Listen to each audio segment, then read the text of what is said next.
कई जिलों से फोर्स को ही रात को बुला लिया गया था।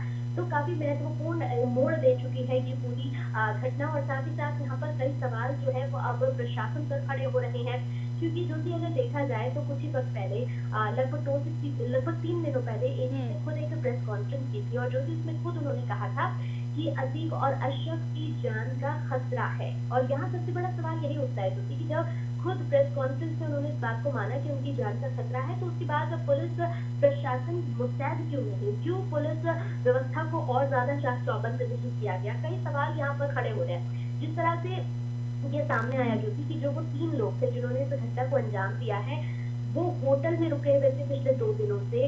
उसके बाद 2 दिनों तक होटल में रुकने के बाद वो एक पत्रकार के रूप में एंट्री करते हैं, वहां पे पत्रकार के रूप में सवाल पूछते हैं। सवाल पूछते हुए अचानक से कैमरा नीचे करते हैं और बंदूक निकालते हैं, पिस्टल निकालते हैं और वहां पर हमला कर देते हैं।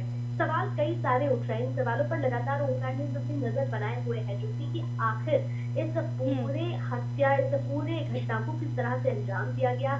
साथ ही साथ यहाँ पर एक और बड़ा सवाल यही उठ रहा है कि पुलिस प्रशासन चाक चौबंद तरीके से क्यों नहीं थी, क्यों सिर्फ 17 पुलिसकर्मी ही थे। हालांकि उन 17 पुलिसकर्मियों को सस्पेंड कर दिया गया है। जो जी, वही अगर कंचन देखे कि जिस तरीके से ये वीडियो सामने आया कि वहां पर मीडिया, पुलिसकर्मी सभी वहां पर मौजूद थे और इस तरह से मतलब घटना काफी बड़ा सवाल खड़ा करती है ये यूपी पुलिस पर। बिल्कुल ज्योति, जैसा मैंने आपको बताया कि इससे सवाल यहाँ पर सबसे बड़ा इस वक्त प्रयागराज पुलिस पर ही उठ रहा है। यहाँ पर पूरी आपने अगर घटनाक्रम की पूरी वीडियो देखी तो वो गाड़ी से उतरे, मेडिकल चेकअप के लिए उन्हें ले जाया जा रहा था। गाड़ी से उतरी, गाड़ी से उतरते वक्त आपने ध्यान किया होगा कि अतीक जब गाड़ी से उतर रहा था पुलिस की, तब वो चंद सेकंड के लिए उसने पहले अपनी नजर इधर उधर घुमाई, उसने प्रॉपर तरीके से इधर उधर देखा। उसके बाद वो नीचे उतरा। दोनों भाई नीचे उतर रहे थे आराम से और उस मीडिया कर्मी जो है वहां उनके पास पहुंचे, सवाल पूछने लगे। उस दौरान वहां पर गुड्डू मुस्लिम के बारे में अशरफ कुछ कहने ही जा रहा था। मेन बात सिर्फ देखिए आप, ये ही एक लाइन वो आखिर में कहता है कि मेन बात यह है कि गुड्डू मुस्लिम, सिर्फ इतना ही बोल पा, इतने में ही पिस्टल निकालकर सबसे पहले अतीक पर हमला हुआ और उसके तुरंत बाद अशरफ पर। सबसे बड़ी बात ज्योति, जब गोली लग गई उसके बाद जब वो जमीन पे गिर गए तो अपराधी जो है वो तीनों वही रुके नहीं है, वो जमीन पर गिरे रहे। उसके बाद तक वहां वो तड़तड़ाहट की गोलियों की आवाज जो है वो लगातार आती रही। आपने देखा होगा जमीन पर गिरने के बाद भी वो यहाँ पर गोलियां बरसाते रहे।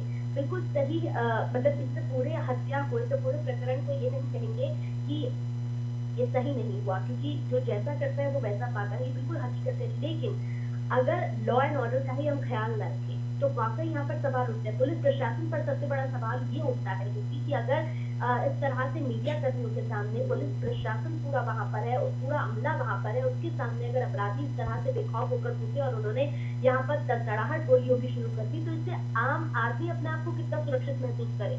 ये तो अपराधियों का मनोबल बढ़ रहा है, घट नहीं रहा है। अब वही देखे, अब इसके बाद कहीं ना कहीं शाइस्ता परवीन को भी एक डर सता रहा है।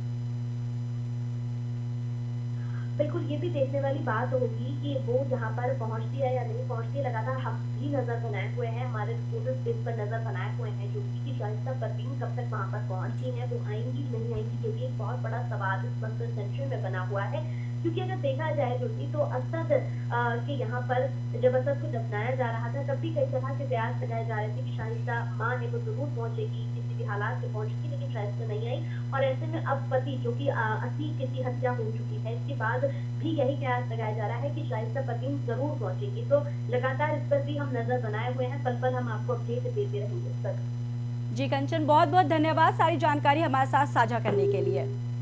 तो आपको बताते चले कि अतीक अहमद और उसके भाई अशरफ की देर रात को हमलावरों ने गोली मारकर हत्या कर दी है। वहीं इस घटना के बाद यूपी सीएम योगी आदित्यनाथ ने देर रात बैठक बुलाई है, जिस बैठक में सभी अधिकारियों को हाई अलर्ट रहने का निर्देश दिया है और ये भी सुनिश्चित किया है, कानून व्यवस्था को लेकर भी कई निर्देश दिए हैं। साथ ही साथ आपको बताते चले कि मुख्यमंत्री कार्यालय के बयान के मुताबिक यूपी सीएम योगी आदित्यनाथ ने पुलिस अधिकारियों को सतर्क रहने और राज्य में शांति कानून व्यवस्था बनाए रखने का भी निर्देश दिया है। वहीं आपको बताते चले कि सुनिश्चित करने को कहा है योगी आदित्यनाथ ने और लोगों से ये अपील की है कि कोई भी तरह की